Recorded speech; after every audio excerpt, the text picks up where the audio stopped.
trees fall, rocks on distant hills shudder, lions hunker down in tall grasses, and even elephants lumber after safety.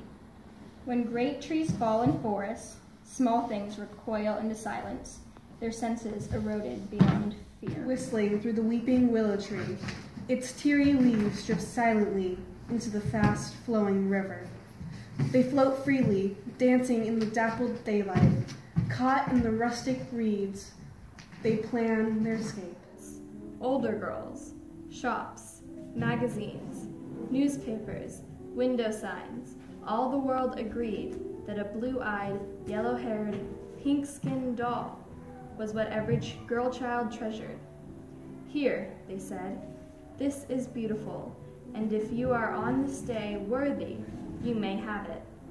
I fingered the face, wondering at the single-stroke eyebrows, picked at the pearly white teeth, stuck like piano keys between red bow-lined lips, traced the turned-up nose, poked the glassy blue eyeballs, twisted the yellow hair.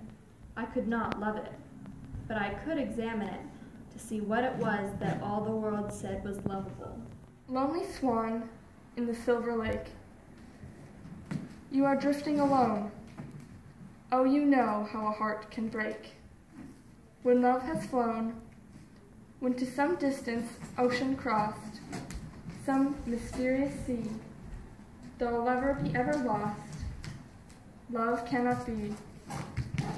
Silver swan by the shore, lift your wings up and fly.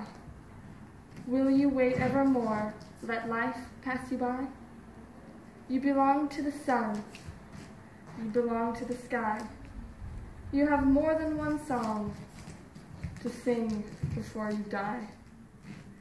To the edge of the moon you'll go. I would fly there with you, where the tides of heaven flow above the blue. You are destined for higher ground, not to linger with me. To the earth, I am ever bound, eternally.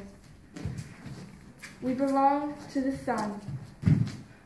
We belong to the sky. We have more than one song to sing before we die. And as we swam, or played, or talked, a feeling would come. It was almost like fear, in the way it filled me, rising in my chest. It was almost like tears, in how swiftly it came. But it was neither of those, buoyant where they were heavy, bright where they were dull. I had known contentment before, brief snatches of time in which I pursued solitary pleasure, skipping stones or dicing or dreaming. But in truth, it had been less a presence than an absence, a laying aside of dread. My father was not near, nor boys. I was not hungry or tired or sick. This feeling was different. I found myself grinning until my cheeks hurt, my scalp prickling until I thought it might lift off my head.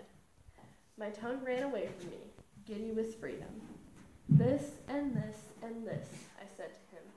I did not have to fear that I spoke too much. I did not have to worry that I was too slender or too slow. This and this and this. A fire mutt knows only a single sensation, agony. No sight, no sound, no feeling except the unrelenting burning of flesh. Perhaps there are periods of unconsciousness, but what can it matter if I can't find refuge in them?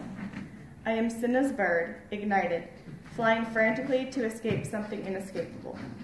The feathers of flame that grow from my body. Beating my wings only fans the blaze. I consume myself, but to no end. Finally, my wings begin to falter. I lose height, and gravity pulls me into the foamy sea, the color of Phoenix eyes. I float on my back, which continues to burn beneath the water, but the agony quiets to pain. When I am adrift and unable to navigate, that's when they come, the dead. The ones I loved fly as birds in the open sky above me, soaring, weaving, calling to me to join them. I want so badly to follow them, but the seawater saturates my wings, making it impossible to lift them. The ones I hated have taken to the water, horrible scaled things that tear my salty flesh with needle teeth, biting again and again, dragging me beneath the surface. The small white bird, tinged in pink, dives down, buries her claws in my chest, and tries to keep me afloat. No, Katniss, no, you can't go. But the ones I hated are winning, and if she clings to me, she'll be lost as well. Prim, let go. And finally, she does.